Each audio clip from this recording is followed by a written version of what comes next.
kui proua von der Leyen ja mitmed kolleegid ütlevad, et rohepööre ja konkurentsivõime käivad käsikäes. Nad ei ole üksteisega vastuolus ja kui ma kuulan neid nutulaule ja hala sellest, kuidas on probleeme majutusega, hindadega, siis vabandust, et meil on praegu kõige suurem spekulatiivne scam-süsteem, milleks on heitkoguste kauplemissüsteem, mille hind on tõusnud 5 aastaga üle 2,5 korra, mille tulemusel väga palju Euroopa suurtootjaid on liigutanud oma tootmise Põhja-Ameerikasse ja Aasiasse ja 2 aasta pärast rakendub siis ETS2 ehk teine kauplemissüsteem, mille hakkavad kinni maksma tavatarbijad, koduomanikud maja kütmise eest, autoga sõitjad tankimise eest, mis omakorda lükkab rohkemgi tööstust ja majandust välja Euroopast ja te räägite, et rohepööre võimalik.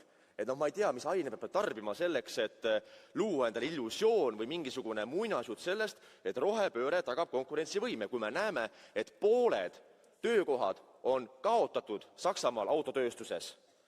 Kui me näeme, et me sõltume Aasiast ja Hiinast, et osta mineraale ja muldmetalli, et rohepööret teha, siis vabandust, see maja on kaugel reaalsusest või inimestest hoolimisest, millest sotsid või vasakpoolsed räägivad ja hirmutavad konservatiividega. Me tulemegi võimule tänu teile, et te lollid olete. Aitäh!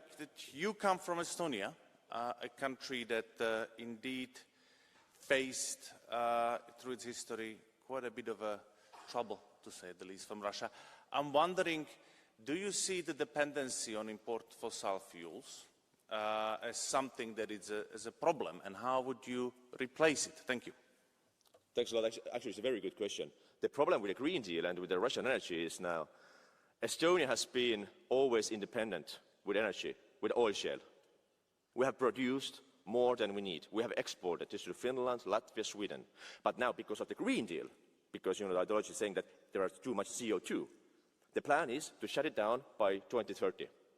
And to import the energy, because unfortunately sun and wind is not enough in Estonia, especially in February. So we have to rely on the import from the Nordics, from the other countries, and then when we are connected with the import, we are very, very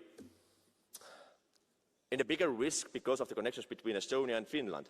Once the Russian ship is going there and something happens in February with a -20, we are in trouble. So that's why the Green Deal, energy independence, is a huge problem what is connected to be independent from the Russian energy actually. But Estonia is a different case, and that's why we are protecting the oil shale. What is not for the Green Deal very good, but it's for our energy security and independence. Thanks a lot. Thank you. Onorevole Function.